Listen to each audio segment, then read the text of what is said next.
everybody. Welcome back to the Sith Menu Podcast. I'm your host, Dr. Dana Martin. Tonight, I have on the show the panel of one. Eris Corbin, thank you. We knew it was going to be this way where we were having folks in and out at this time. Eris has been not on standby, we'll say permanent standby this last couple of weeks, and will continue to be throughout the Maul series. Thank you for taking the time and energy and effort, not just to be here, but all that wasted time watching that stupid show. Oh my God, what children's show. What a piece of, brilliance. Holy shit. Oh, that show is amazing. I'm glazing over all of it. Sam Witwer, the freaking Maul. I've worn this many times, but today especially my Darth Maul jersey, Maul face there. Yeah, and it says Maul on the back. 99, because why?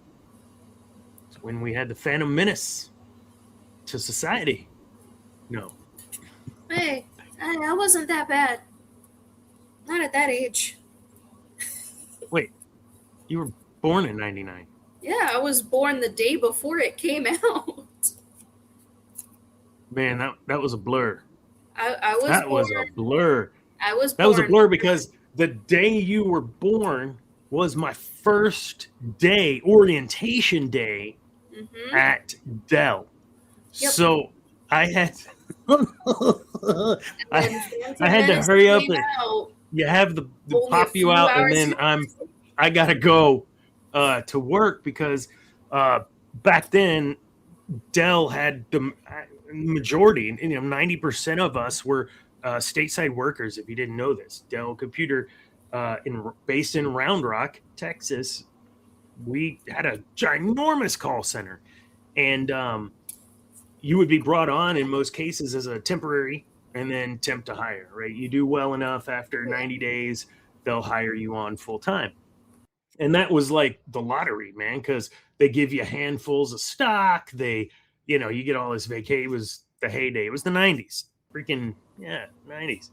I don't remember the 90s much. I wasn't around for a lot of it. So they put it on the calendar, congratulations, Mr. Martin, you have made it into this new round of perm employee. And being temp to perm was exciting because that meant that they not only watched you, they evaluated you, and they said, yeah, we'll definitely hire this guy. So that was one of my first jobs out of college, and raising a family was working some tech support at Dell Computer. And you were born, that's right, the day before. The Phantom Menace released the day before you were born. No, it released the day after. The day after you were born. Yeah. That's right. That's crazy, man. That's why I was so excited, because I would watch the trailers and I was like, I am a day older than this movie. Wow. No, that was a crazy time, man. And Star Wars was, I think, and you could probably, some of your earliest memories that you can recall are probably Dallas Cowboys, playing football in the yard with your old man, or doing the Star Wars on Saturday mornings. Those are kind of the things my assumption is. On the couch at the house by the railroad track and seeing the monster that I was too scared to finish watching the movie because I hated the green monster. I remember that so well, that rewatching Phantom Menace getting older, it's like, it's the green thing. Why does it look like a spider? I'm not very scared anymore of this thing. Which one are you talking about? Oh, no, that would have been the Attack of the Clones. Attack of the Clones, yeah. The big green monster. Because it's whatever the heck Obi-Wan I can't remember what it's called. I remember watching that. Where's our lore master? You're supposed to be in chat, lore master. I just remember I hated fighting those things also in the freaking Old Republic online game. I hated that and the Nexus. What were they called? I'm looking. I remember the Nexus because they're like big mouth cats. Skeksis? Wrong IP. No, wrong.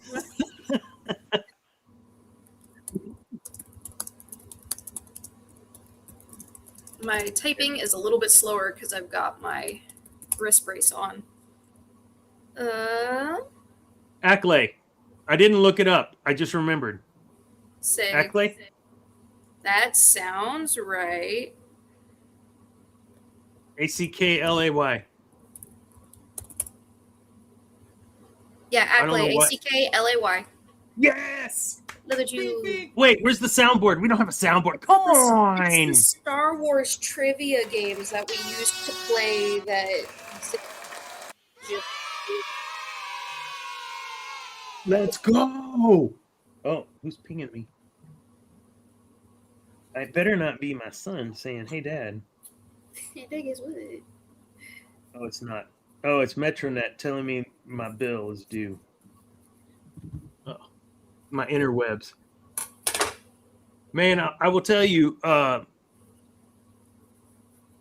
when, like, sometimes for the show, yes, we get to talk about Star Wars, and that's exciting and fun. But I mean, we've done, this is episode 115. Like, for 115 weeks, we've had a show.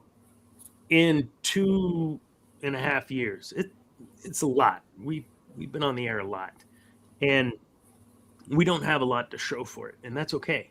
But the people that do watch us have a blast, and I'm glad for that. My point is, sometimes, like, especially today, like, I kind of knew about midday that Zane wasn't going to make it, and I knew Cam wasn't, and it was going to be just you and I, Eris. Not that that's a bad thing, just that always having more voices is, can be fun. You and I have had a show where we've carried, and it's been fun too. But when we get to talk about something as special as Darth Maul, I don't care if I'm alone. I will talk about this show to myself, and I have. Do I need to get my Darth Maul card down again that Zane gave me? Listen, Andor is in a class of its own, okay? So people are going to, and they are already, start making some comparisons between Andor and Maul, and that's okay when you're talking about story and plot, but these are two totally different things, man. I said in a class of its own for Andor, and I believe Maul is shaping up to be in a class of its own as well. Something occurred at the midweek last week where it was released that Sam Witwer, his screaming as Maul, is built into the sound of Maul's lightsaber. And like I said, this was late last week, I think, when this video went viral, where they're talking about it. We'll share it right now as well. What I find interesting is how ingrained Sam Witwer is into this show, to the point that his voice is the overlaid into the sound of his lightsaber as he's swinging it. And you can hear it. Like, now that you know, you're listening for it, and you hear it at moments, and it's, oh God, yes! Like, I get so excited. I haven't even had but 3 sips, so this isn't liquor muscles. I'm just, ooh. Oh, and by the way, tonight it is Tullamore Dew Irish whiskey. Thank you very much. All right. I have Pepsi. I'm small. So before we start talking about the show, I want to share this one. Share the good stuff. Even the way it sounds is more extreme. You actually hear the sound of Sam screaming built into the saber. Sam Witwer, so great. He's been a part of the legacy for 18 years now. The way that this show looks, that's the world that Maul sees. Dangerous. A little bit more rougher on the edges. Anger, fear, aggression. There are many who have prospered from my misfortune. This is some of the most exciting stuff I've ever done.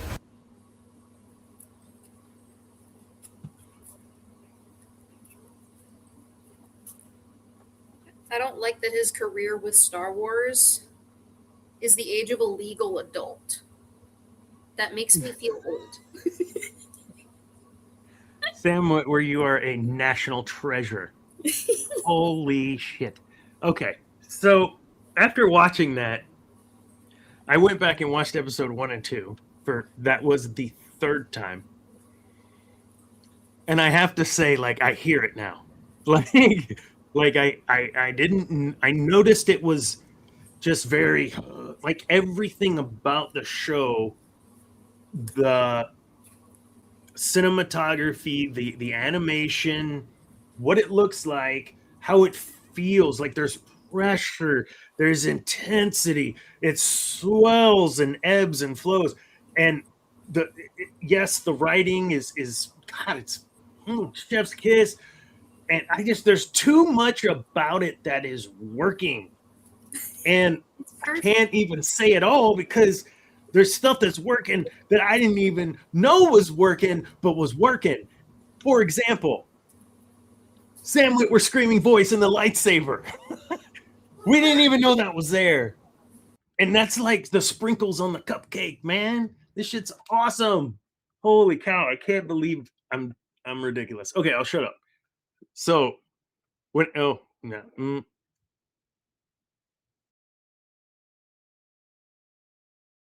Okay, so I'll take a deep breath. She's on mute. She's saying 1 second. Anyway.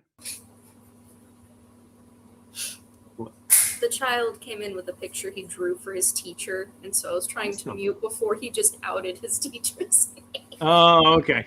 Cool. So he drew her a nice apology picture. Oh. Oh, and he spelled your name right. Nice. Go spell it. Always good. Extra points. So yeah, everything about Sam Witwer is amazing as far as I know. I don't know him personally. Sam, we'd love to have you on the show. A little old tiny show like ours, just to hang, man. Just to hang and talk. We want to hear, tell us about your experience with Maul. Just hang and talk Star Wars. I don't want to interview you. Unless you want to be interviewed. But I mean, if you just want to hang. Information about Starkiller. That's all. Just hang and we'll just talk. I'll set up my Xbox. We'll play some Starkiller. Whatever. Come over, hang out. Play Battlefront. Play Battlefront because there are times he's talk. Have you seen him talk about how he plays Maul in Battlefront? No. Does he go in character? He gets reported. Because he does so well, people think he's cheating. That's fantastic.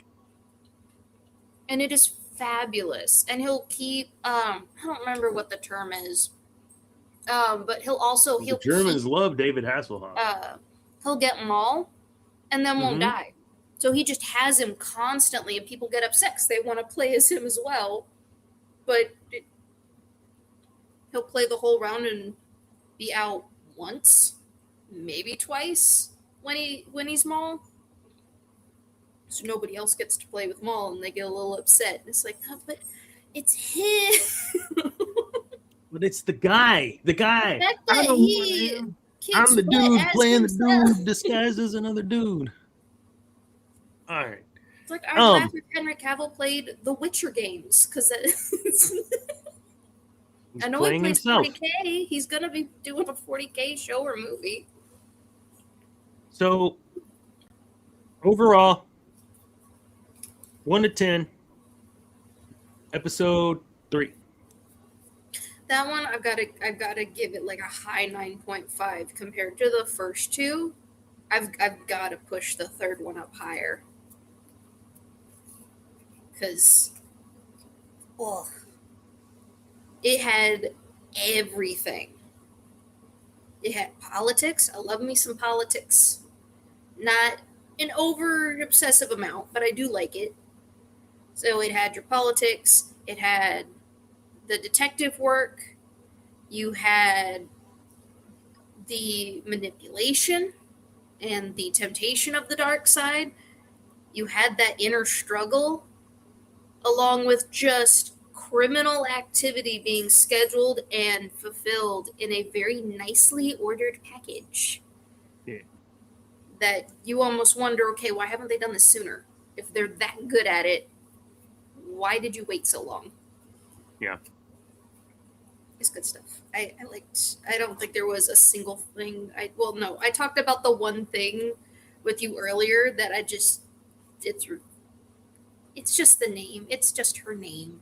Devon. It throws me off in serious conversations just because it's kind of like saying, hello there, Fred. Like, I can't do it. It makes me laugh because the name is just not that serious to me. Dave. Hello there, Devon. No, I can't take that. That's not threatening. That's funny. I don't know. I knew a Devon frat daddy. Sorry. I know not all frat daddy Devons are turds, but, you know, the one I knew is. I've never met Devon. Never met a Devon? No. So why the angst? It's not angst. It's just the name is one of those like Bob or Fred that when you try to be serious about the name, I cannot physically be serious about the name. And if I try, it's like saying Bubbles without trying like angrily. You can't say Bubbles angrily and not laugh. Okay. So Bubbles. that's just a meme. I can do it. I can't. Michael Jackson had a chimpanzee named Bubbles. What? I want to hear Michael Jackson being angry at Bubbles. Bubbles, stop it! Oh my goodness. Okay, no, I want to talk Maul. So yeah, I'll 9.3. I mean, it was damn near perfect. If there was anything I wanted to see more of. Oh no, that's the next one. Yeah, and the next one is a little lower. This one had, I think, every single thing I could possibly want and then some. So, yeah, like 9.3. I feel like when it comes to Two Boots and Home Skillet, what's his name? Lawson. Two Boots really, really wants Lawson to be a good dad, and that was evident, right? Was it that episode 3 where he goes and sees his son play? Yeah. Because then he gets called away, or is that episode 4? I'm checking. Shoot, this is what happens. Well, this is. Anyways, I'll look while you talk. Point is, I think they're leaning really hard into that, and they don't need to. It's a really tough subject for probably a lot of dads and moms watching, as kids that grew up like latchkey and that sort of thing. So folks my age, that's rough because we knew what it was like not to have our folks there. And then we also know what it's like to be the parents as well. And that scene with Raphael. What's the kid's name? Racho Libre. No, what? Lawson's son? Lawson's son's name's Rennie. Remalama Ding Dong. Rohypnol. I don't know. No, that's definitely not it. No, I don't know what it is. What's his name? Looking. Rochelle. I don't like how it tried to autocorrect it to male instead of Oh Maul. my gosh. No. I'm scrolling Anyway, fast. the kid, like, I know what it's like to not have your dad at the events, right? Like, my dad was in the oil field. He was gone a lot. And I also know There we go. what it's like to be the dad Riley. and be called You had it right. Ish. What? Riley. I knew Riley it was an R. Yes. So, knowing what it's like to be a dad, and you know, I gotta work. Like, I gotta pay the bills, man. I can't be at every event, you know. And we talked a little bit about that on, Family Matters last episode, which was cool. I re-listened to it, and I appreciate you kids. That was awesome. At least what you said for the show. But uh, those are some tough scenes, and I feel like they're kind of forcing that in there. Yeah. I don't know. Maybe something else is going to play out here. Like I stated in the last show, I feel like something's going to happen where Lawson's going to have to make a moral decision. He'll have a moral dilemma. He's not going to know whether to save his son or save the wife. I don't know. Something's going to happen with this guy. They have mentioned him and his morality too many times for it to just be coincidence. It's being written into his character. Even when confronted with potentially, quote unquote, the real villain, the enemy of my enemy is my friend. No, yeah. So if the Empire is both Maul and Lawson's enemy, maybe they can be friends in some way. Lawson says no way. So those are all the kind of things we're gonna dig into in the show. We just kind of did a high level thing. Sorry, guys. No, you're Didn't good. mean to. The game and a lot of that family stuff that gets unpacked happens in the fourth one. The third one, I just zoomed through it real quick, is all... Oh, no, the game is the third one.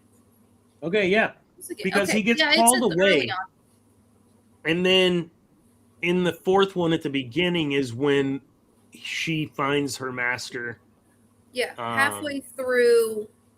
The third one is the game where he meets up with Docky at the stadium. Yeah. I zoomed through it the first time, did not see a single frame. I opened the window and just moved the mouse pad just a little bit, and it's on the frame. It's like, okay, thanks. I'm giving that episode, I think I'd give that an 8.5. Episode 4. It was fun watching the saber fight between Ducky and Maul. Yes. Episode 3, it was fun watching Maul again. And what's in? We'll talk about it later. But yeah, 8. I think it had some room for improvement from my perspective. But I'm super judgy because this is what I do for the show. But 8.5. It was a good episode. Mine's an 8.5, mostly because during the saber battles and stuff, you could see the actual damage taking place around them, which they kind of seem to avoid that sometimes in past Star Wars stuff that I've seen. Yeah, it's we cheaper. See the sparks fly, we see a couple singe marks, but no, like whole railings are going as they're fighting on this thing. Way cheaper to put them in a wide open space. To put them in a closure. I want to see them in the tunnel, just like Luke and Darth Vader. I need the spark circles, okay? Yeah, those 2 episodes were good, and I would give the series as a whole, at this point, a 9. Series as a whole, 9 to 10. All right. What would you give it?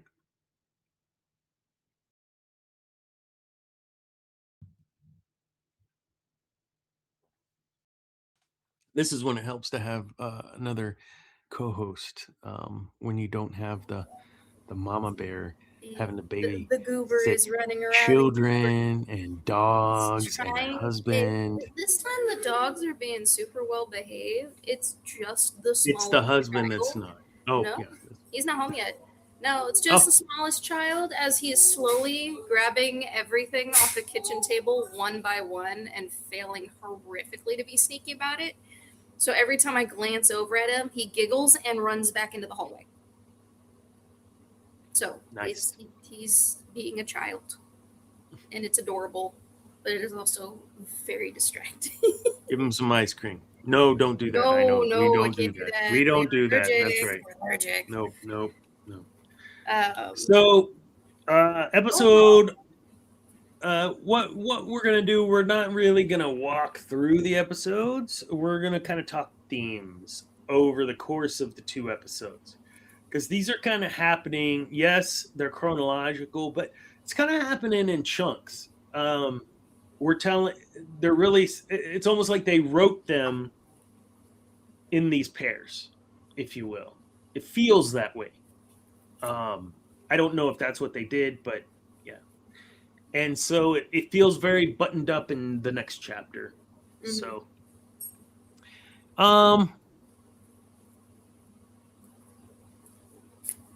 reclaiming power is our first thing. So, I mean, Maul goes through and he's got his hit list of folks that have double-crossed him, have wronged him, betrayed him, and he's going to go take them all out. And part of this is him, we know, rebuilding the Shadow Collective, or Shadow Collective that exists, growing the Shadow Collective. He murders the Pyke leader, expands that reach, and then I thought that scene was freaking diabolical.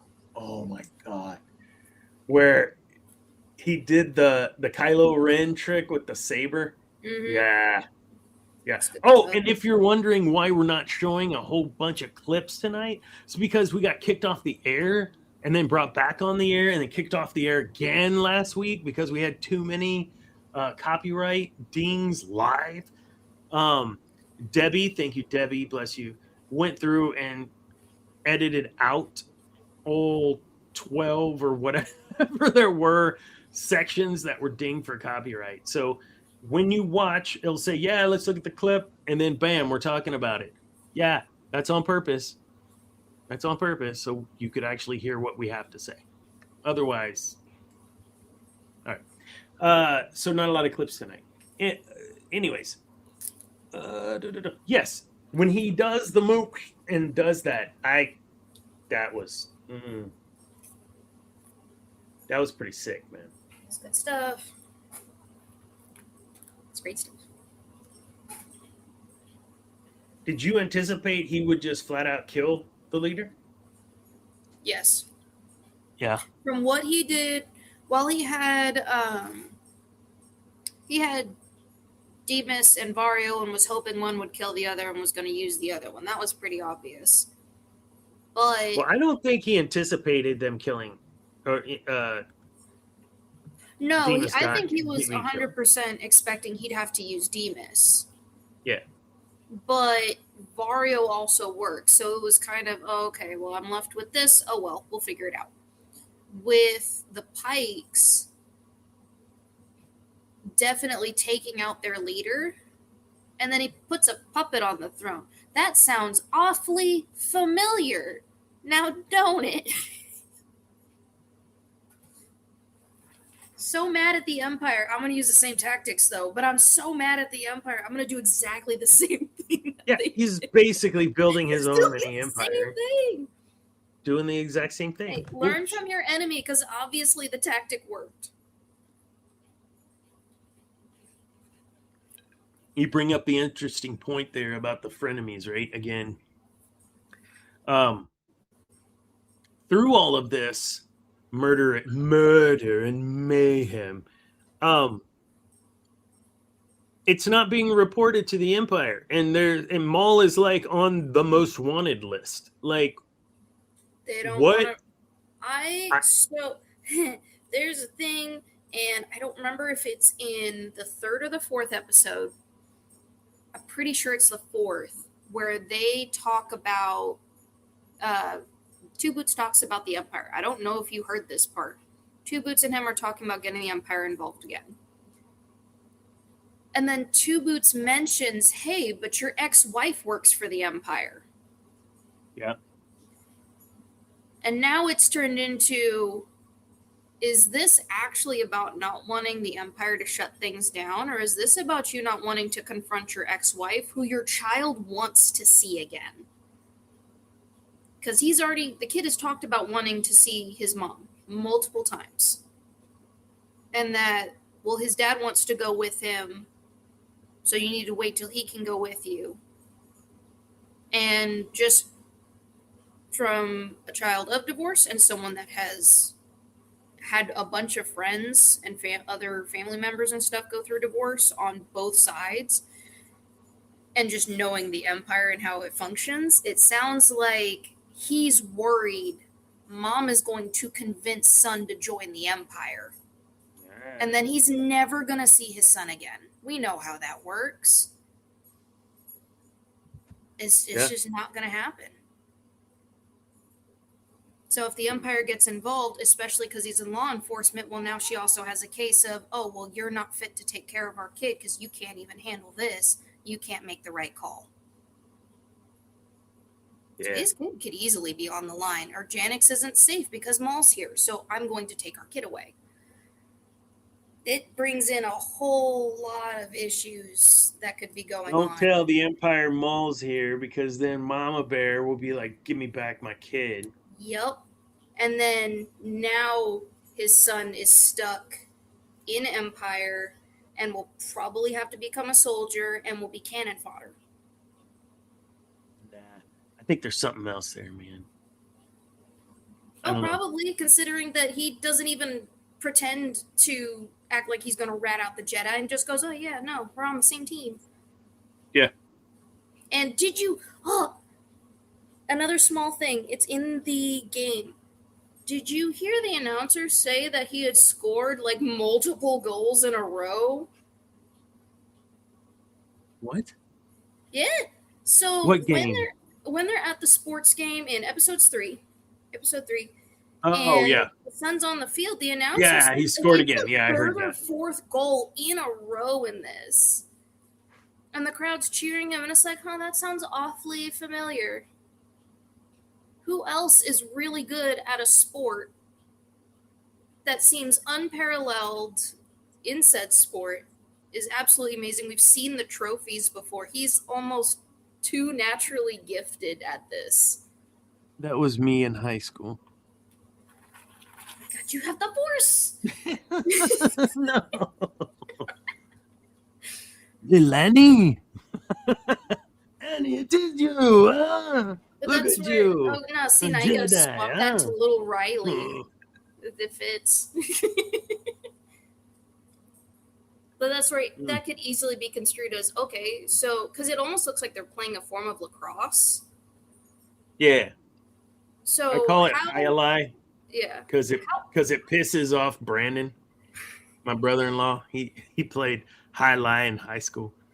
How accurate do you have to be to score consecutively in a row so many points? Especially if, I guarantee you, they're not all human. There's going to be different physiological advantages based on your species.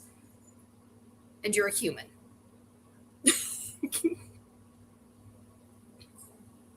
There's something going on here. Let's not go down this avenue. Yes. Different species are gifted differently in skeletal structure, muscular. Skeletal structure, multiple arms, multiple heads. So here's the thing about Maul. At this point, at this juncture of our show,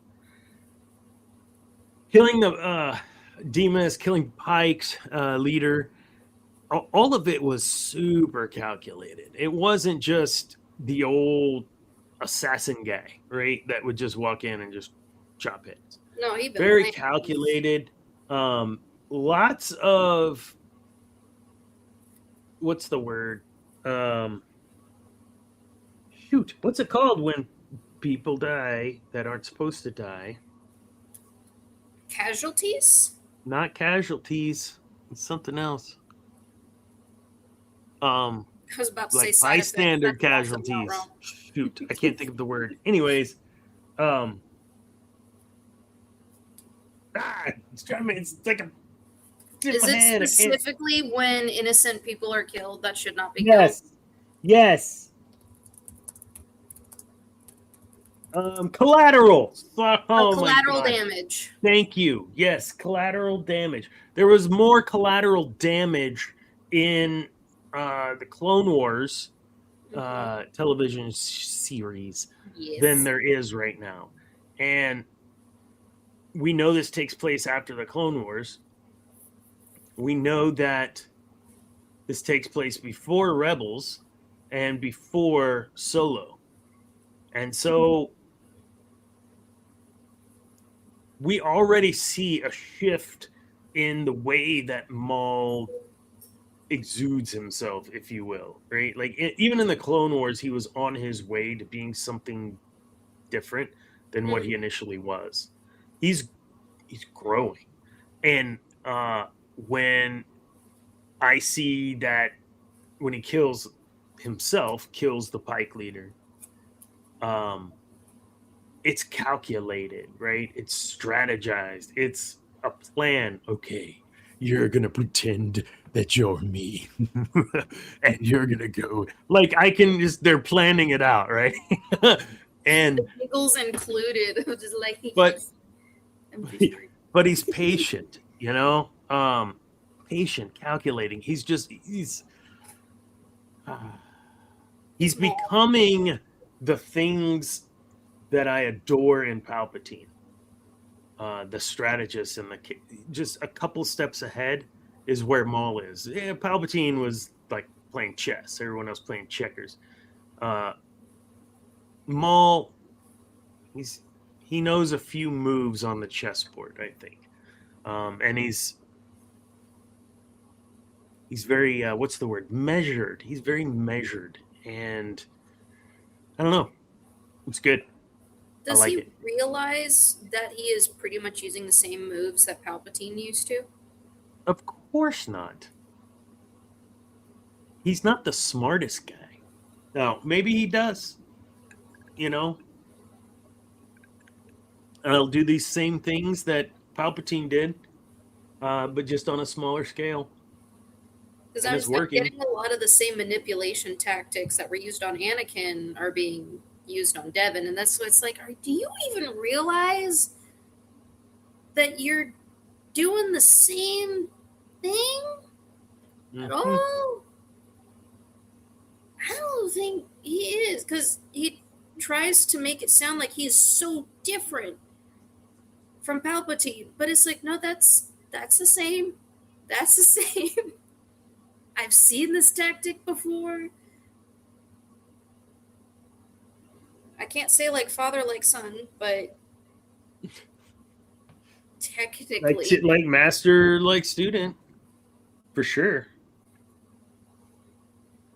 Yeah, I don't know. Well, we're kind of leaning into the shootout. Let's talk about that. So there's the shootout, and that ultimately we'll talk about Two Boots kind of betraying Lawson. But I mean, well, we'll talk about that now. Honestly, didn't Lawson betray Two Boots first? Okay, yes. Lawson has been going against protocol this entire time, and I think I mentioned this last time. As a droid, that is your hardwire. Is I need to report this to the Empire. It's going to dig at him until he does it, because that's what that Order 66 and the clones. That program is going to dig at you until you complete the task. Same thing for the clones. It's going to it's going to burrow itself in your head until you finally complete that task. That's why you could tell Two Boots was getting more and more agitated as he kept being told, hey, no, postpone it. Hey, no, postpone it. Until he just does it. Doesn't even ask permission, just does it. Well, he tries to do it. He gets deactivated. He still does it. Then he does it after whoever reactivated. The moment he woke up, he did it. Yeah. Which that was so stupid, leaving him alone like that. It's like those haunted house things where it's like, why did you go in there? Don't. So in that scene, we get a lot of stuff happening. In episode 4, we get him shutting down. Oh, here's the part about episode 4 that why I only did an 8.5.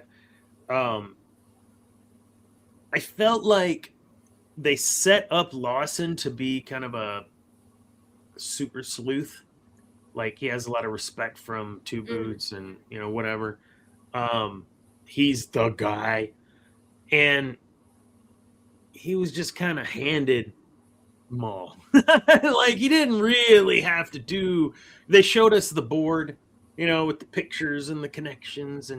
But there really wasn't any detective work being done. I think that was intentional. I think Maul did that intentionally.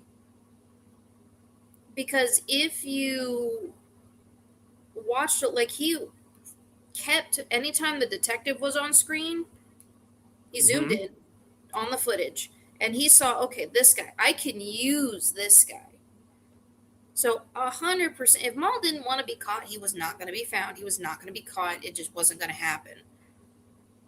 So I am 100% of the belief that Maul let it happen to see if he could convince him and kind of see where he lied on, can I get this guy to do what I want him to do, or is it going to take a little bit more for me to get?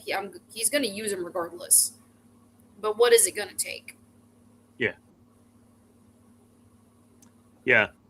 Lawson refusing the deal, I think it was an important piece to understand, one, how deep his disdain for one reason or another for the Empire, how deep that runs. Because he paused for a second. And then he said, I cannot do that. And I think it's in that pause is what says a lot, about whatever's happening that I'm sure we'll find out about, and it will unfold. And his wife is an ISB agent. Who knows? I don't. What if the wife shows up and she's one of the handlers for the Inquisitors? That would be even worse. That would be even worse. And we know that Merrick shows up, so yeah. That would be awful. Maul battles Daki and Devon. How about that?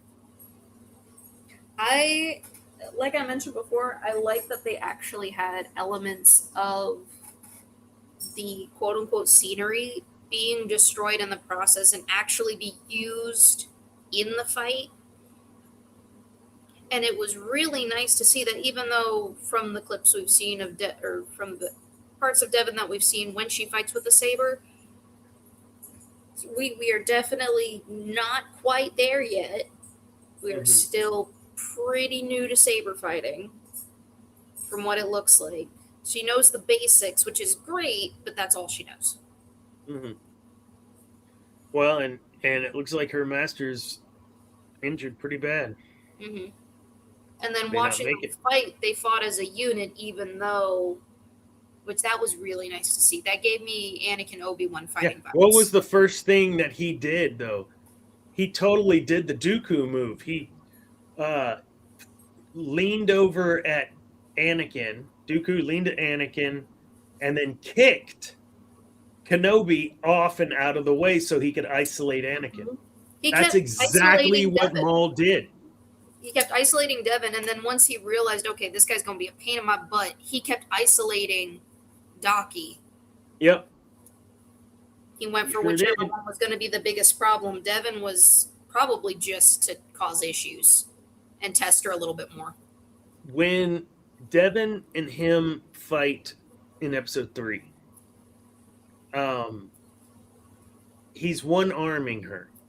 He's not behind his back. He's got one arm behind his back. I could beat you with one hand tied behind my back, and I won't even use the Force. I mean, he did use the Force like twice, but one arm, yeah. No, it was totally. He was messing with her 100%, making it look like totally messing with her. Man, I can do this. No, you can't. I don't think it's messing with her. I think Vader was huge. He did this too. The first few moments, unless he's in seething, angry mode. Yeah. The first, 20 seconds, 30 seconds, he's sizing you up. He's letting you attack. He's figuring out what position or what offensive position or defensive position you're taking, what form, what lightsaber form you're taking. Like he's a student. Anakin was a student of form, and so one of the best duelists there are. Of course, so was Kenobi. So of course, Anakin's going to be badass. Yeah. Well, it also felt like in both battles, Maul was trying to goad her into a more rageful response, which we see that in the third 100%. We were having fun with that. Yes, we were having fun with that before the show. He's almost trying to get her to let go. Just dip your toes in real quick, just for a minute. Ruin. It's that. Volume on. Did you hear it? It's a baby Sam scream. That's what that is. I don't want to get dinged, so that's all you're getting for the sound. Run it back if you want to hear it again. Yeah, that moment, and that's a good pause. That face. Oh, She's pissed. okay. Hold on. Is this motion capture? Oh, I believe all the fights were motion capture. Look.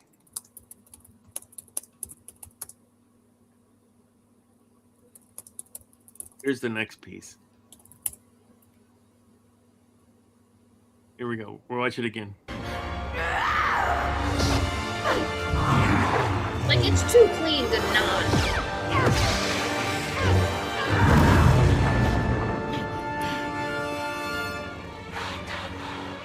Yeah, you did the thing. Yes, it's the thing. What does that say? Maul's lightsaber speaks alien language. It says Ratama. That's the caption. If you turn on captions, that's what it says. And one sec, Eris. Let me play that again so that I'm gonna pause. You're gonna listen and you'll hear the chant. You've heard it before, and if you don't know, this is very incredibly intentional and cool. Also, look at how the plasma is burning off of the saber as they're fighting. It's just It's good stuff. oh, it's so good. Okay, here we go. Listen for the chanting.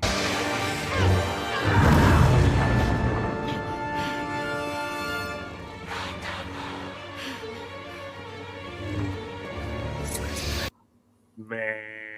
So I delved into that because I went in that rabbit hole and I was like, oh my gosh, I need You went down a rabbit hole. I can't imagine that the apple didn't fall far from the tree and that you'll spend hours down the rabbit holes. It wasn't even hours because I found exactly what I was looking for. It was perfect. Are you gonna share it? Yes. So Yes. I'm gonna set it up as I figure out how to unmute the tab because the tab's muted. So specifically, what it is saying is Ratama, which Is what? Is Ratama, which is, if you remember Duel of Fates, the song or the track in Phantom Menace, it's Kora Ratama.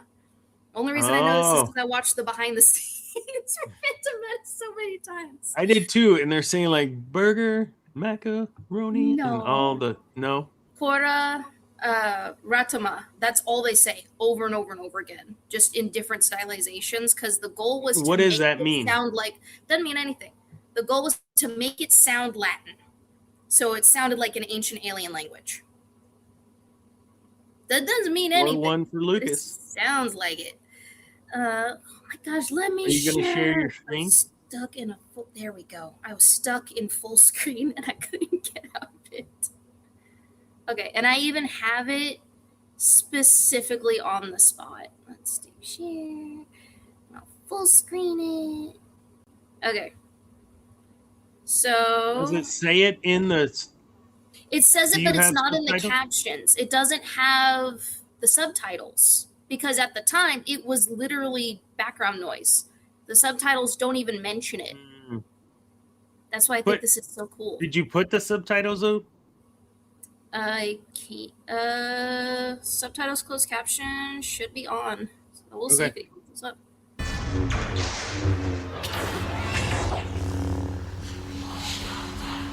Right there. Oh my gosh, that's He amazing! 100% does it in Phantom Menace. And it says the same thing. It says Kora Ratama, but they whisper it in the exact same tone. In the Phantom Menace, there are no subtitles for it. And if you listen to the Duel of Fates track, it's either Duel of Fates or it's one of the ones right after. It's a separate track. I can't remember if it's one or two different ones. That whisper is in the track. So you're at the time it's, oh, okay, this is just for ambiance. This is just for background. But now they've pulled it into, oh, this is an audible thing that happens when people fight Maul. This is an audible chant that whoever's fighting him is going to hear. Which just makes him more scary because his lightsaber is talking. Man. Why is it sentient? Yeah. Was that Maul? Did Maul build that lightsaber or was that a gift? The one he has. Oh, that's still his saber. But was that a saber he built or was that gifted to him? I thought it was a saber he built, but I could be wrong. Oh, We're gonna watch.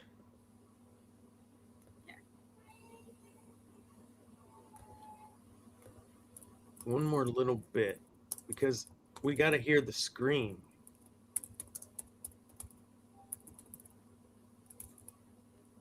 I can't find it. Oh, hold on. Oh, well, that's a different thing that I was not. Okay. Okay, hold on. Let's show this. Okay, this is what we were talking about in pregame too, or in pre-show.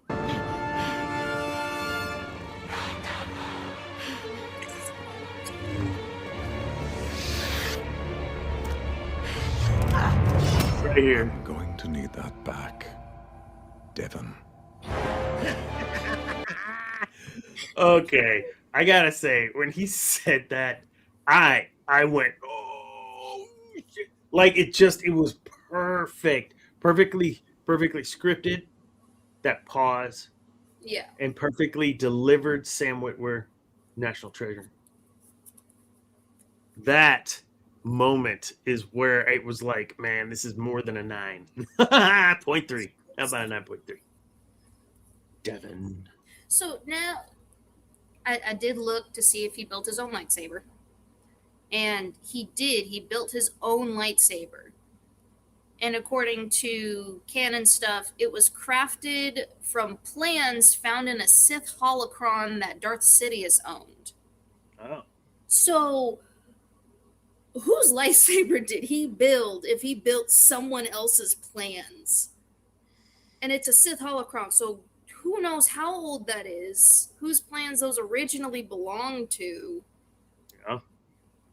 And that explains why it talks versus nobody else's seems to talk. It just talks because it's Maul and he's badass. That's why. Oh, and then it says the lightsaber speaks final alien word. language. Which one spoke the alien language? Was it the one he was holding or the one Devon was holding? It was the one he was holding. So he's got that back, and Devon runs away. I 100% kept replaying that over and over again because I was just so excited that not only do I get to have my fun, happy, destructive robots, I get to have talking lightsabers. You know, this is my jam. This is all I want. Hell yeah. Play.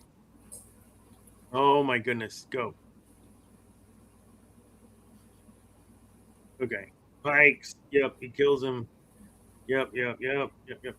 We've got fight. Yep. And you could probably hear it. I can't hear it.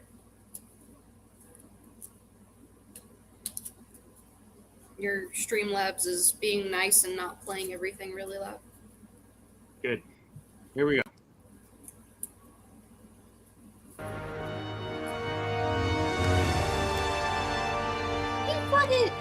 He smiled. Oh, that was the wrong thing. There we go. That's what we want. This is where I was saying he looks like he's mortally wounded. Like, that hurt. That was an old, aggravated idiot. 100%. He already walks it out. And a single kick, I don't think would mortally wound. I think that was aggravated older people. It's not like they can get medical care after a particular day. Say, listen, don't talk.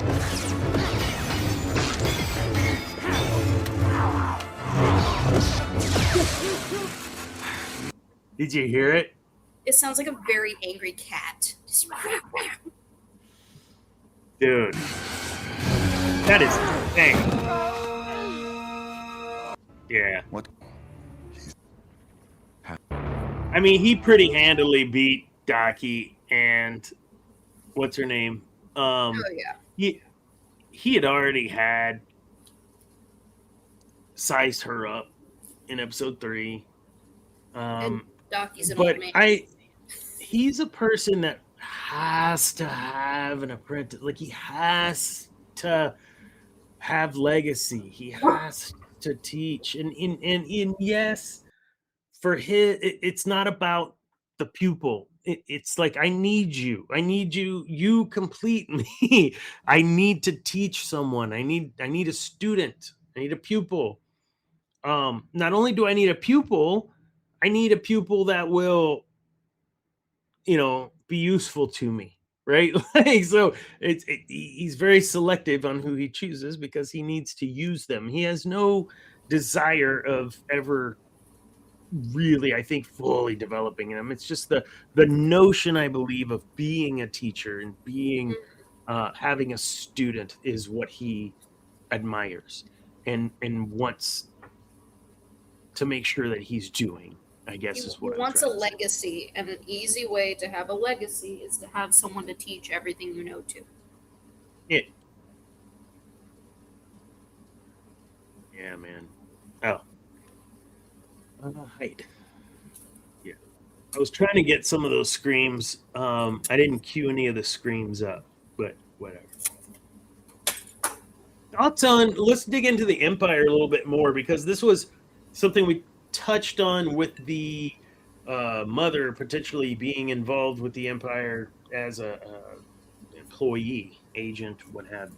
Yeah, it mentions it in 4 that she works for the Empire, 100%. So Okay. It's no longer why don't we see the wife? What does she do? Why does he want to wait? Because I know I brought it up that previously, maybe she's in the hospital or something. So he wants to wait. No, now it's divorce, and you can tell he clearly still cares for her. Otherwise, why would the picture of the whole family be there still? And it's on his desk. He sees it every single day for work. Maybe she's in jail. They Or said she works for the she Empire. works for the Empire, and they are currently divorced. So then, in this case, for Lawson, the Empire is more of a villain than Maul. Agree, disagree? I would say, just from watching the trailer, yes. Because if anything is true about what Lawson is saying about what the Empire will do to Janix, it sounds like the Empire is just waiting to take full control of this spot. But they're trying to pull no, you have freedom. We're just like the Republic. You have your freedom. And the moment something goes a little bit wrong and the Empire is called, it is full lockdown. Everything's under Empire control. You have gone from, you get your freedom to go to the club whenever you want to. You have a curfew. You don't have an ID, you're getting arrested. Doesn't matter. You have drafts that are probably put in place because it doesn't look like it is a very high-class world. So likely that would be where they're going, okay, I'm just going to pull soldiers from here because we don't get our funding from a planet like this. We would get our funding from a place like Coruscant. Yeah. So you're not going to draft from a place that you get your funding from. You're going to draft from a place where, it's Janix. I've never heard of Janix. Looks like there's a bunch of criminals and thugs here. Take all the kids. Easy. Soldiers. Done. We're giving them a better life. And that's what it's phrased as, is we're giving you everything you could possibly want. That's right. Join the U.S. Armed Forces. You get free college. So every country, unfortunately, is guilty of it. But you always, because nobody wants to die, you have to make the rewards and probability of survival look that much better. Oh, you're not going to die because there's thousands of soldiers. And you're indistinguishable, so no one's going to target you in. Okay, we're way off course. No, I'm talking Imperial. All the soldiers look exactly the same. All their uniforms are okay, I got you. I'm talking stormtroopers. Because that's currently we're in Empire. It's stormtroopers. All of their armor looks exactly the same. Even a comment Leia makes is, "Aren't you a little short for a stormtrooper?" They're all a uniform. Besides the one that hits his head on the door, they're all a uniform there's height. that guy. There's one tall guy. They're all a uniform height. They all are the same height. Their voice modulators make them sound all the same. All their armor's the same. When you look exactly the same in a sea of people, it does take out your sense of identity, but it also means the enemy cannot specifically target you. Because they don't know who you are, they don't know where you are. So, safety in numbers. Pray and pray. So the point is, though, that the Empire for Lawson is a bigger threat than Maul. Oh, yeah. Who is a bigger threat for Maul? Lawson or the Empire? Definitely the Empire, because he probably has a pretty good idea that Palpatine and Vader have their Inquisitors running around, and that's just going to throw off his plans.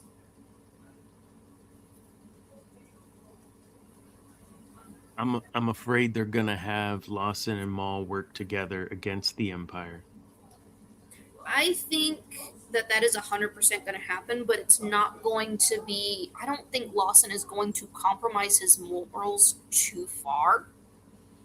I think the Empire is going to show up, and it's almost going to force Lawson to go, I need your help. You do this for me, I do this for you. And then we're done. And it's going to involve his kid. Something is going to happen with the Empire or his ex-wife and his son. And he's going to go, I need you to help me get my son back, or something along those lines. And that could also be easily how he gets Devon to help, or Maul gets Devon to help, is, hey, we need to go get this kid for the police officer that you know. Come help me go get him back. Because then there's the, it's a rescue mission. How does a Jedi say no to a rescue mission of a child? Oh, yeah, 100%. There's a lot of and if my point is, I think this is a problem for me if this is what happens. One of the things that I was loving or am loving about this show is that Maul is a villain. I mean, we know what he's doing with Devon. He's trying to get himself an apprentice. He thinks he can use her. He's pulling the old Ezra on her. Before he pulled it on Ezra. Yeah. And her training's already begun, I think, whether she knows it or not. If she falls to the dark side, there's already a couple lessons learned. Yeah. But I really am afraid of them working together against the Empire because it takes away from how dark and sinister Maul is. Unless they're working together and he pulls, some bullshit and kills somebody or whatever, gets away, of course. I would say it would be on par from what we've seen if the deal he makes with Lawson is the exact same deal that he made the first time. Oh, but that deal was BS. Like, he knew Lawson would never do it. Exactly. But now if there's a child, his kid's gone. If that is what is riding on this, is his kid. Is he going to be more willing to make that Maybe deal? That will be the moral dilemma. And that would be the moral dilemma of, do I sacrifice my morals, but that's my son? Do I give up all of this for my kid? Or it could even be if he still harbors feelings for his wife. Is it okay? Just don't hurt my ex-wife and my kid. Like that's off limits, and I'll help you get rid of this. Hmm. You never mess with a man's family or his kids. There is nothing I know, but do. Because if you were faced with the same scenario and it was myself or Zane, you know the answer. You gotta put yourself in the man's shoes. He's trying so hard not to get the Empire involved. There has to be every human. It depends on the situation, and it depends on which kid for which situation. Just kidding. There's a whole study done on that where people were asked what they would do for their children, and I'll talk with you about that later because it was unfortunately a little disappointing to hear. Yes. So let's talk about Devon. Maul pushes her. I say pushes her hard. Physically, yeah, I guess a little bit. It challenges her to kind of gauge where she's at as a duelist. And him, yes, being bested by Obi-Wan Kenobi in a one-off crazy-ass move does not take away from the pugilist that was Darth Maul. The dude wields double-bladed lightsaber. And at that point, until we saw double-bladed light, that was the first time we'd ever seen a double-bladed lightsaber. So I couldn't spit that out. And then we never saw it again. Until the video game. Until I think Bastila had one. Bastila Shan had one in Knights of the Old Republic. Yeah. But the beauty to me of that is it's let me see if I want to teach you. Like I'm evaluating you and you're trying to kill me or whatever.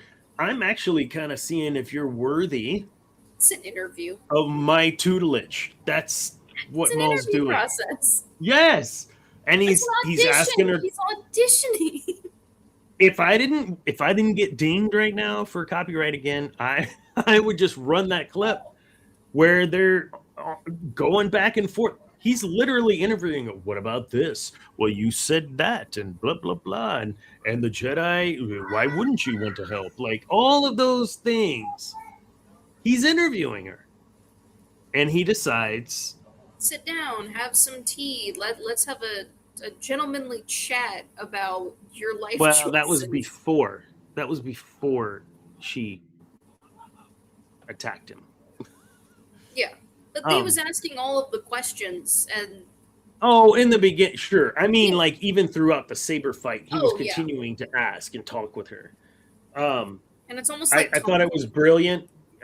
He uses the same move Palpatine uses on Luke. You want this? He set that saber down right next to him. I thought that was cool. But yeah, how do you feel Devon is? 1 being dark side, 10 being Obi-Wan light side. Where in dark side Palpatine 1? Where is Devon right now? I would have to say Devon is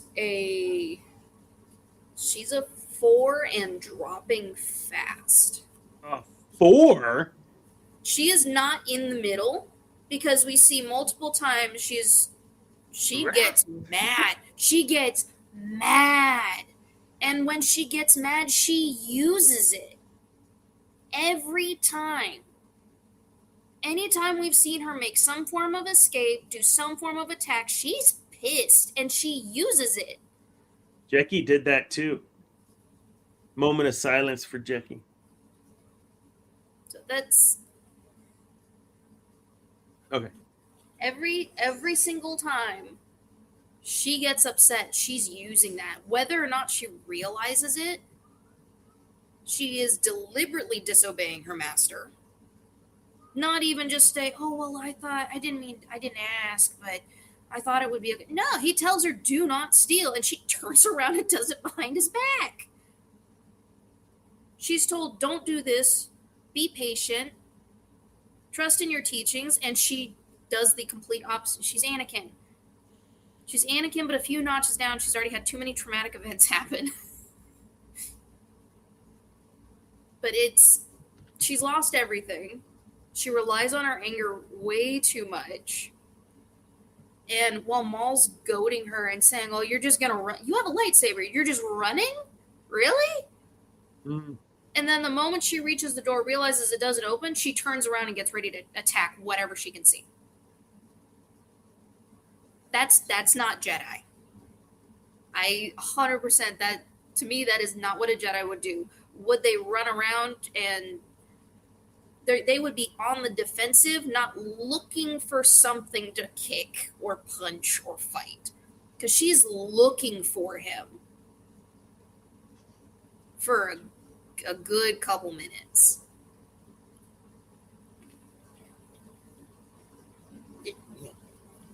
She is a 4 on my scale, and she is dropping a lot faster than her master is comfortable with. Yeah, I think when I look at Devon, I see her more in a... Don't say 6'7". That's where you just did. Why would you do that? What? You were totally trying not to make me say it, and you said it.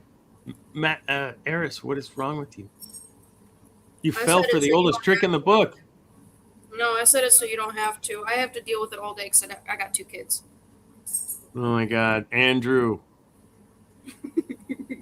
Andre Whaley sent me something today. I was like, what is it, man? And I had said something like 6 or 7 or something like that in my podcast, my other podcast. And he clipped it and sent it to me. Oh my gosh. Come on. You can listen to that podcast, though, on Spotify, Apple, wherever you get your podcasts. It is the 1 Minute Win, Volume 1. Take control of your growth journey 1 minute at a time. It's available on Amazon, the book, and Spotify, and all the other places for the podcast. All right. So, commercial done. I have another commercial. May 17th, I'll mention at the end. I will have a table set up for my business over at the Maroon and White Fun Run, May 17th. I will be participating, and the lore master will be manning the table by himself, all alone. Oh, that's terrifying. Talking about his dad's business and trying to drum me up some business during the 5K. So, I don't know. I guess he did all right last time. We got some people on the email list, so that was good. Anyway, you two were my apprentices, so. And I never called you all my Padawans. Do you ever realize that? I always called you all my apprentices. Mm-hmm. Yeah. All right. There was a reason for that, clearly. What was next? Devon. We're talking about Devon. Give me 1 second. I need to grab my note here. He is very good. We see this. I know this is in the timeline before, but we see it even with Ezra, like in Rebels. He's very good at pushing buttons. Yes? No? 100%. Oh, 100%. He knows what to say, how to say it, even if it's just very analytical.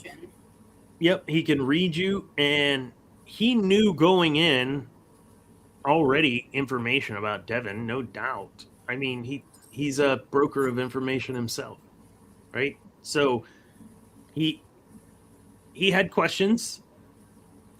He asked very intentional questions to get the most out of her responses. Go ahead.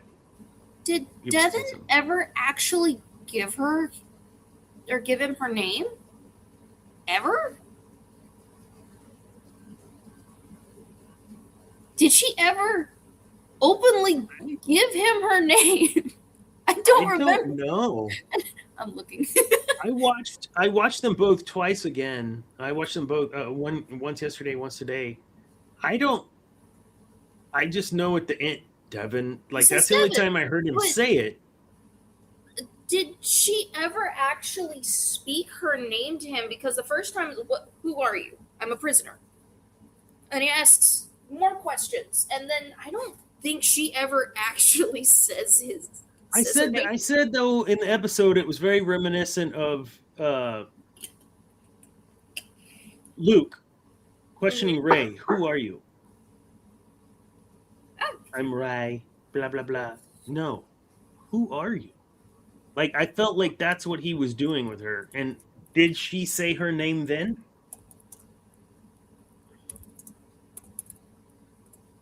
Ooh. Oh. So I'm looking. Did you see that where Sam was talking about having Granny Smith apples in the? Yeah, I think I sent that to you. You're the one that sent it to me. You got to pull that up. We got to play that just because we can't stop. You would have to pull it up with this because guy. I do not have access to that. It would have been through Instagram or Facebook. For Pete's sake. I don't have access on my computer because. No worries. I got it. I'm trying to find the thing. Have my subtitles on this one. I got it. Subtitles. Yes. I'm looking through. Looking for her talking with Maul to see if. Which I think I've got mine muted, so that should be. Yeah, if it's Insta, I don't know. Okay, it's muted. Sweet.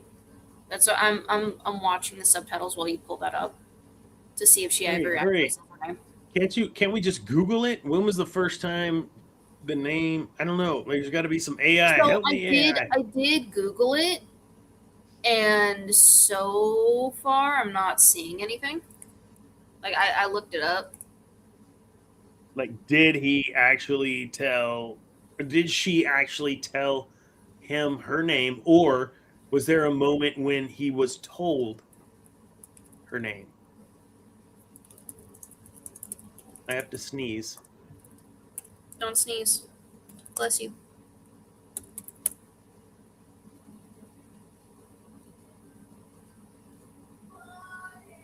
Okay. All right. So it doesn't say that she ever actually said her name. So he just knew it. So how did he knew it? The ancient lightsaber language. How did he knew it? It's in her head. The lightsaber told him. That would be hilarious if that was actually the case. The lightsaber. I don't see it. You didn't send me this. I could have swore it would have either been Facebook or Instagram. I could have swore I sent it to you because I was giggling, and I know I sent it to Zane. I'm checking to see which platform it was on. I send y'all so much Star Wars stuff. It's ridiculous. Yes, I sent it to you on Facebook, April 8th at 3:34 p.m. I'm looking at Messenger. You're crazy. No, I just was in there. No. In Facebook Messenger. To who? Me? Personal? To you. Yeah. To you. April 8th. April 8th? Yeah.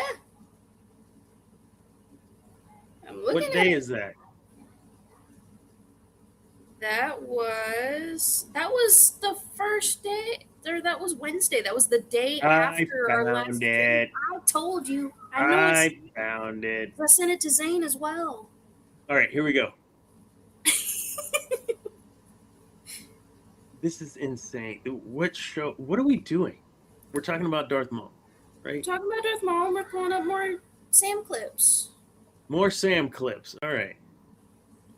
The secret to voicing Darth Maul. Here, check this out. You want to see something? These are my green apples. I have them every time that I record, right? Sam Witwer. Yes, my apprentice.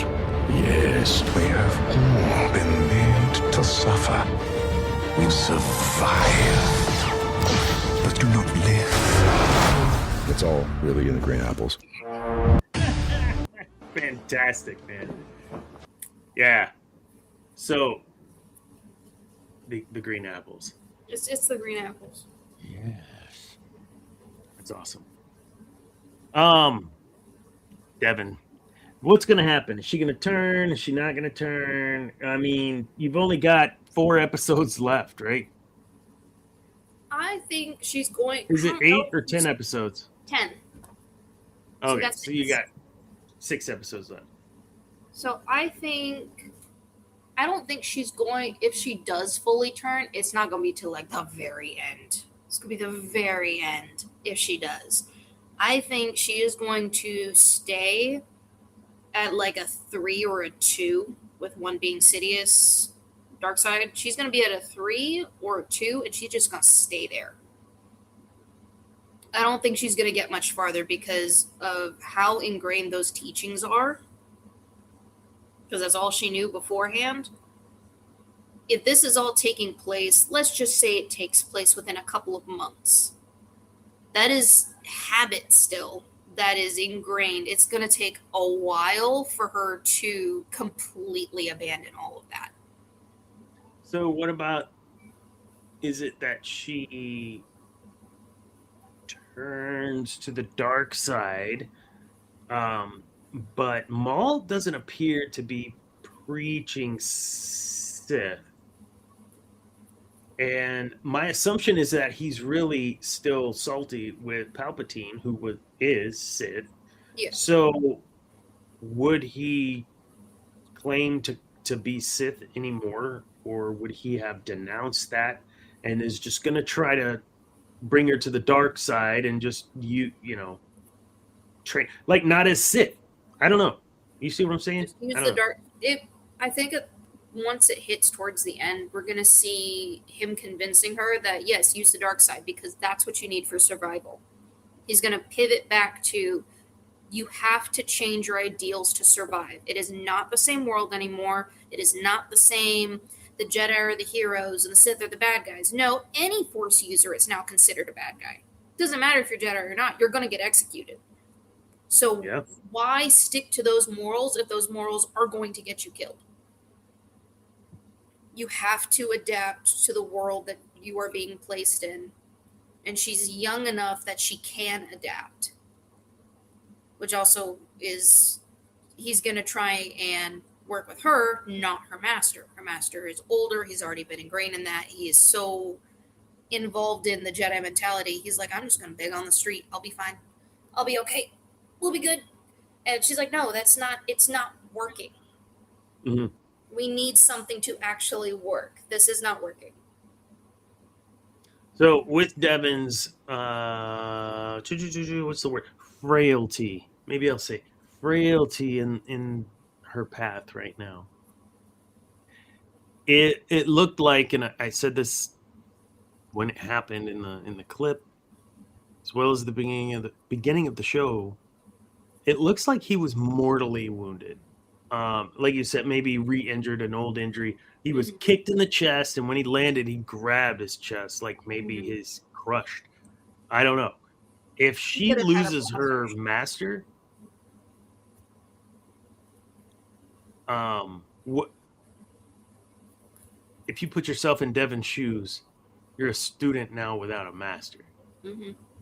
You're gonna gravitate towards the teacher. What else is she going to do but gravitate towards a teacher that at least knows about the Force, that she knows is familiar to her? She knows he'll keep her safe to a point. Because her master was keeping her safe before while they're hiding from law enforcement and everything. While Maul was a jerk, to be nice, he was keeping her safe.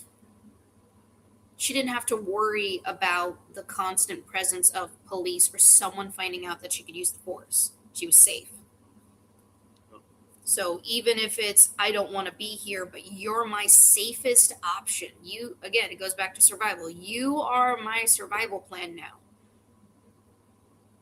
Because at this point, the only thing the Jedi can do is survive. There is little to no training. There is nothing. It is just surviving the Empire. Yeah, and at some point, I think we end up with. Hold on a second. Did you send me a video too about all the Star Wars stuff being student and teacher? I might have. Or it was like a pair. Like something about the new Ryan Gosling Starfighter or whatever that series is called. That it looks like it's going to be a young. Yes, that it almost looks like they're and- repeating the adult meets a child apprentice. Yes. Repeating Anakin Mando and Grogu. Yes, I sent that to you. Yeah, Do I Mando remember and Grogu, Ryan Gosling and this other kid, Maul and Devon, the stranger and whichever one it was between the twins. I think that was in Instagram. I'm checking. Um, Yes, okay, it's in Instagram. This one was April 7th at 10:35 p.m. There, see, I remembered that one. So, yeah, I'm kind of like, hold the bus a second. What are we doing here? We're repeating the storyline that seemed to have worked so well the first time, and they keep doing it over and over again. And I'm really tired of them hitting this piñata expecting more candy. We're getting nothing but really sad confetti at this point. Switch it up. Heck, I think it would be hilarious if you had a younger Jedi find an old man that's been using the Force for years and isn't formally trained and starts teaching him. Yeah, why not? Switch it. Because do you realize how hilarious that, and yes, it would be more comedic that way, but can you imagine how funny that would be to have someone my age teaching a 60 to 70-year-old man how to use the Force and wield a lightsaber? That would be hilarious. It's like, well, no, I've always done it this way. Well, your way is wrong. Do it this way. I always hold it like this. Why? No, I don't know. And then you're also dealing with, it's not the master it's getting too old to fight. It's the master is, no, you're going to need to do another round. And Padawan is, but I am not that young in my back. I can't do any more of this. Just let the Force flow through you. It'll be fine. Now do it again. It'll be fine. Don't So worry. the last question for tonight is, when it comes to the show title, Maul Shadow Lord, I have to think that I'm going to get 80% Maul.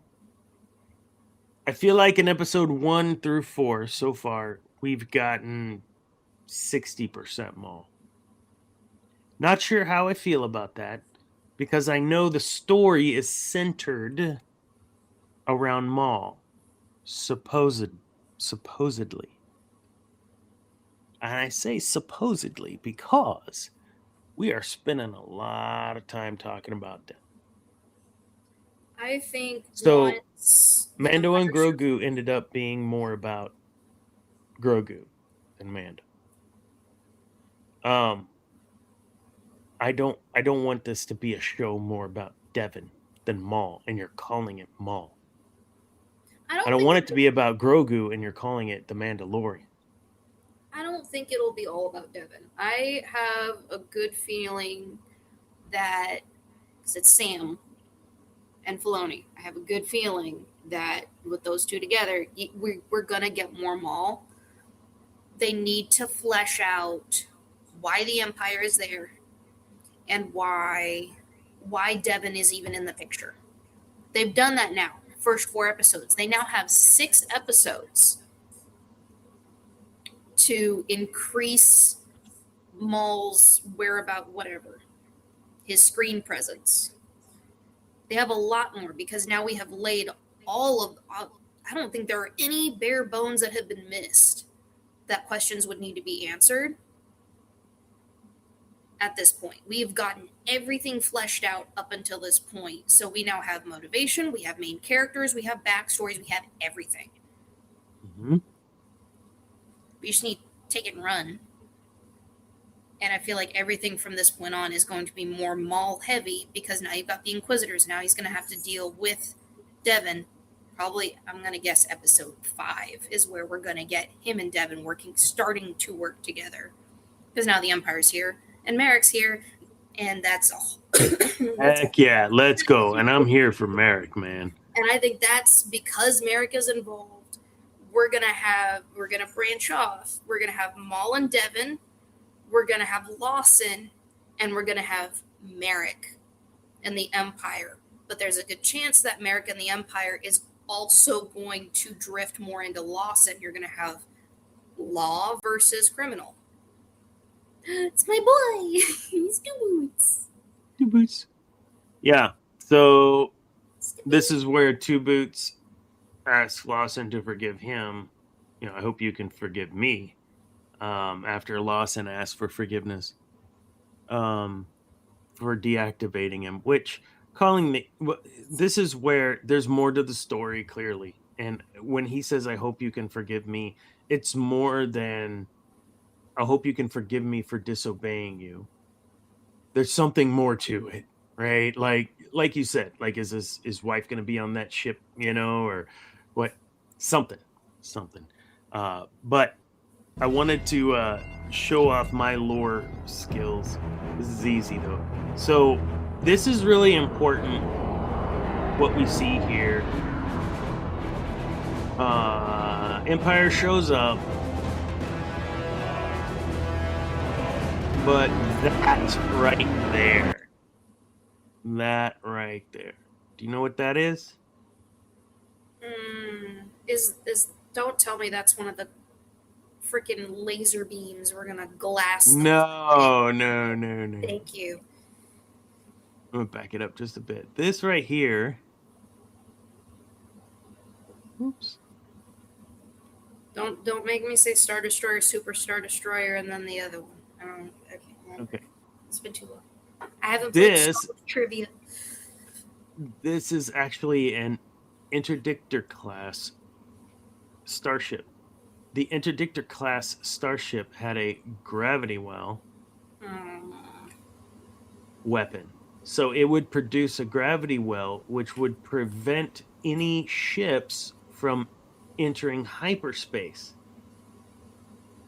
So what this means is, from the moment it came out of hyperspace,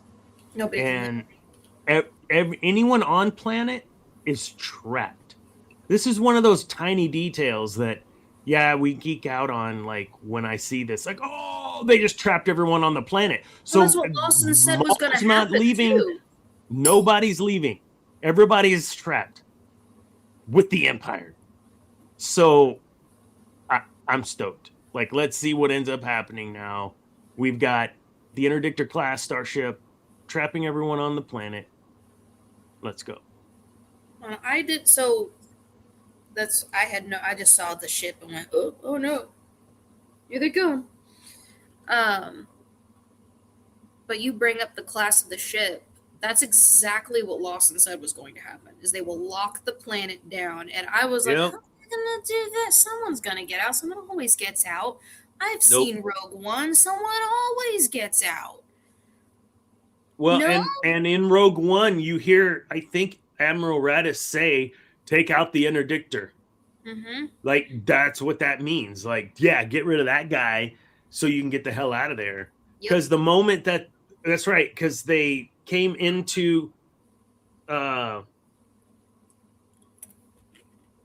when the Empire arrived on Rogue One, they were like, we can't leave. That's why. Because one of those ships, and you could see it, had the little bubble on it, the gravity well generator. So it's the same scenario with Rogue One. At least with Rogue One, somebody got out. But they took out the interdictor, and then they were able to leave. Technically before that happened. I just like saying interdictor. And who doesn't enjoy saying that word? But that's where Lawson 100% was. He had said, is like, no, they're going to lock the planet down. No one's going to be able to leave. And that was they're going to post guards. The smugglers are still going to smuggle. People are going to get out. Why is he so concerned that the general public can't leave? That doesn't make any sense. Yeah. And then you explaining what that ship is, and now it's like, oh, no, that's why nobody wanted the Empire to arrive, because now they are gridlocked. You cannot leave. All trade halts to the planet. Nothing comes in or out unless it's Empire. Yeah, you can fly a ship off planet and just try to get through whatever blockade on the other side of the planet and whatever, but you can't go into hyperspace. Oh god, they're pulling a Trade Federation and Naboo situation where nothing can come in or out without the Empire say so, which is exactly what Lawson was afraid of. And looking at it from, if we zoom out, that means the planet has limited resources now, if they weren't already. Limited power, if they didn't already. You have no one coming in or out, so if anyone has intergalactic jobs, well, they just lost all their jobs. Interplanetary, not intergalactic. This isn't Mass Effect. But interplanetary jobs, like, you've lost your job. Some people are going to be, oh, we went to Janix for our job, and now we get to go home. No, you don't get to go home, and now you're going to... Maul, though, is a big enough bad dude that the Empire would absolutely shut down their commerce on any planet. They're going to shut I know Janix not where the Empire is, but they would shut down commerce to get Maul. I think he's that dangerous, man. And that's why I understand the concern of we don't want to involve the Empire on anything, because the humans at least understand, hey, that means we may starve before anything happens unless we pay the Empire money. Well, that means we go into debt with the Empire. Guess who owns the planet now? We are the same was true with the Republic and with the Jedi. And I think that's Maul's point is, you're a prisoner. Well, the exact same thing. And that's his point to Devon. Free yourself, right? From the system that you're a part of. And he's trying to create his own system outside of the Jedi, the Sith. He want the Empire, the Republic. He's had a crime organization and his own little dark side cult. He had Savage. He wants her. He goes after Ezra. So this is kind of the wrap up. And I kind of feel like this is where it's going to lean, even though it's not where I want it to lean. What is the show? Who is the show? All of it. What is it really about? Sure, it centers on Maul, but the true antagonist, systemic power. Maul survived Jedi. He survived Sidious. He survived exile. And now he faces something even colder, a more organized, more patient Empire. And that's where I believe this story is now leading. It's his Sisyphus all over again. It says, yes, he's having hill. Progress. He's moving up the hill. What? Coming back down. Yes. Yeah. Why is it almost a different form of government every single time? That's the hill he's trying to get up, is some form of, we say republic, technically a form of government. You have the separatists, which was technically a form of government. Yeah. Sidious was a ruler of sorts. It's always... No system is a perfect system. All right. We're going to share this one more time. Listen closely.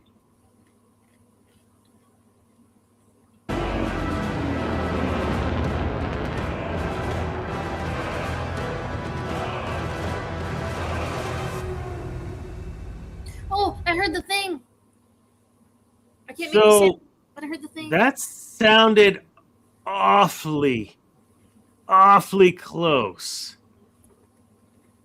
to the Imperial March.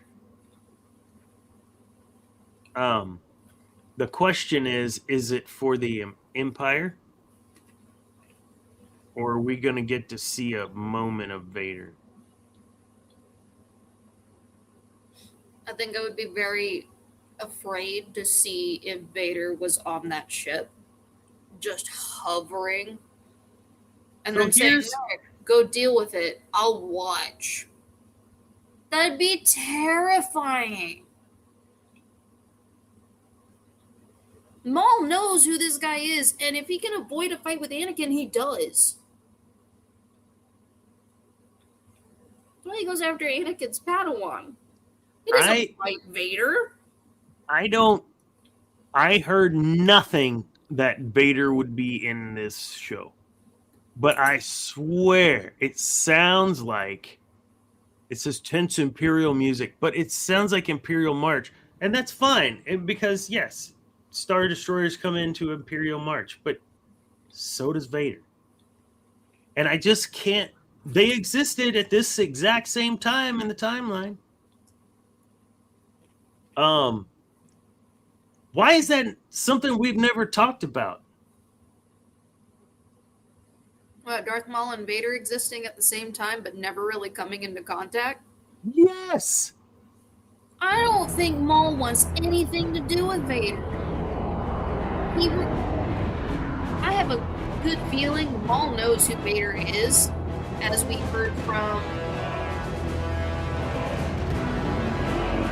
Like in the undertones, they're bouncing off each other to make the sound without having Brass do the whole thing.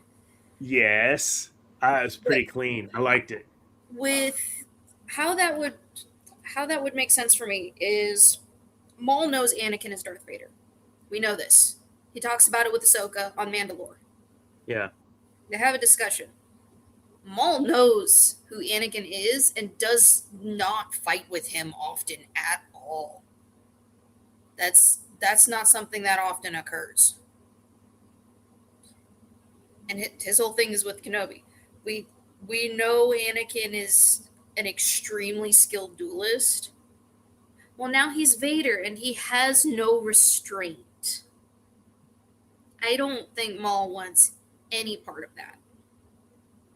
But that also brings more heat from Sidious that he doesn't want. He doesn't want Sidious's attention all on him. Last time that happened, Savage died. We don't want that. So, I'm guessing that it's because if he ends up going up against Vader, Sidious is immediately going to know, and his plan's ruined. I don't know if Maul could take Vader. Yeah, Maul and Vader in canon have never met face to face. Not ever. I think Maul would be avoiding him like the plague.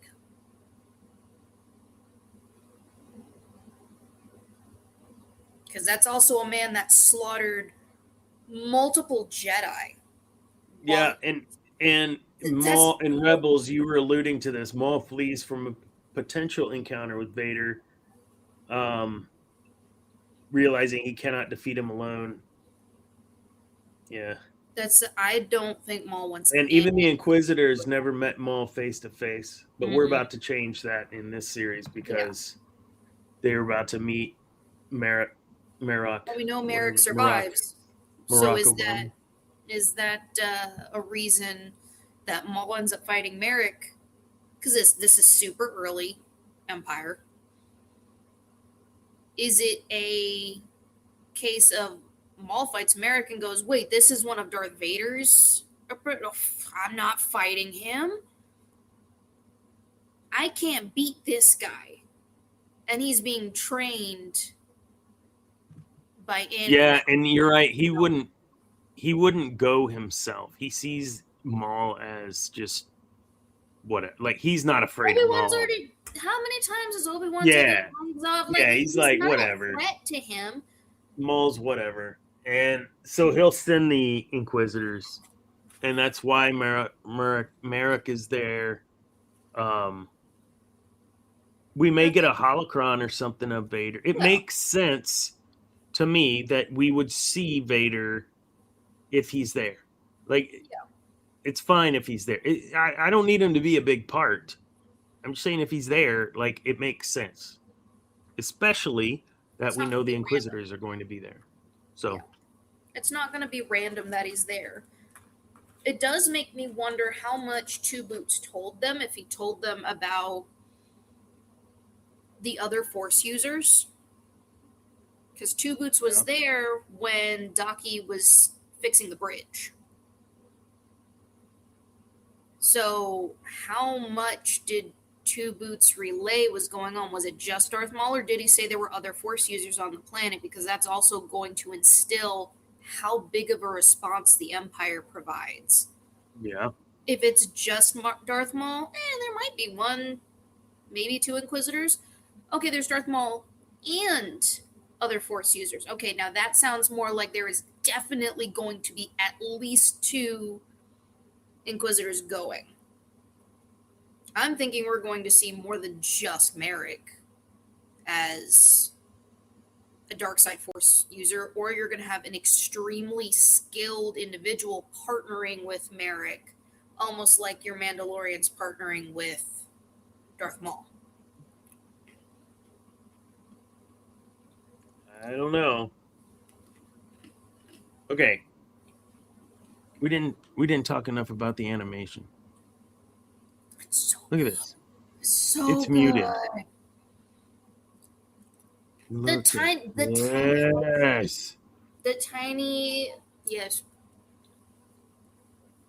Look, so you saw that, right? Like where she moves the lightsaber. Watch the lightsaber move. I'll pause it if I can. The plasma trail, like. It. It's so good. Because that's how light works to our eyeballs. That's how it's so beautiful. Shown. Yeah, this show's definitely not for kids. I don't know that I'd let my 9-year-old watch it. I watch it with my family. No, I wouldn't have watched it with you. I sit with the kids on the couch and watch, and if they have questions, I answer questions. Mostly it's lore questions. Definitely worth your time. Maul. All right. Thank you, Eris. That was fun. We went through all of that. We'll see what they do. Empire. Everybody's trapped on the planet, so nobody's going nowhere. We'll see what happens next week. Yeah, I know that Zane's got a couple gigs coming up next weekend. He's got 3 back to back, like Thursday, Friday, Saturday. Thursday, it's in like the Austin, San Marcos area. Friday, it's in Cleveland, Texas, and then Saturday he's in Dripping Springs. I know that much. That is next week. This weekend, oh Lord, this weekend I might get to see you for 5 minutes. We'll see. Try to make that happen on Sunday. In town for a wedding that is not mine. I'm just in it. Heck yeah. I'm already married. That's weird. What else? What else? Oh, I was saying, go check out, if you're in the Bryan College Station area, go to Tamu website and look up the Maroon and White Fun Run and donate to a good cause. Register, go do a 5K. Walk-in stuff. It benefits the Staff Emergency Fund. So, an example, an employee's house burns down. Yes, there is insurance, but there are immediate needs: food, water, clothing, and that's what this fund does. It helps the employees in these emergency situations. So, my wife is an employee at Tamu, and so I want to donate my time and effort from my business to support that cause. So on May 17th, we'll be there. I might have some stickers for Sith Dominion, so you could stop by. Mostly it'll be all DMILM, professional stuff, but I will have maybe a couple of stickers. Stop by. If you mention the Sith Dominion, I'll have something for you. I think that's it. Yeah, for now. Next week, episode 5 and 6, and we'll see where this turns. Any parting shots? Any last thoughts on the show? No. Oh, that was Big Thunder. Okay. It's gonna rain again for you? I felt my walls shake a minute. I guess I didn't think it smelled like rain all day. I was kind of expecting it to come down at some point. I'm not streaming this week because wedding is this weekend, and we've got to make the 6.5-hour drive down. So I'm still packing and everything. But I am streaming next week for sure, Tuesday or Wednesday. Okay. Do we have your little thingy? You should. Sam put it up last time. It's just there's Korriban. Again, you'll know you found me when there's a picture of Commander Cody holding a little Palpatine in his hand. That's adorable. All right, guys. Thank you all for watching. We'll see you all next week. We'll talk about episodes 5 and 6 of Maul Shadow Lord. Thanks for joining, everyone. Remember, kids, peace is a lie. There's only passion. Good night.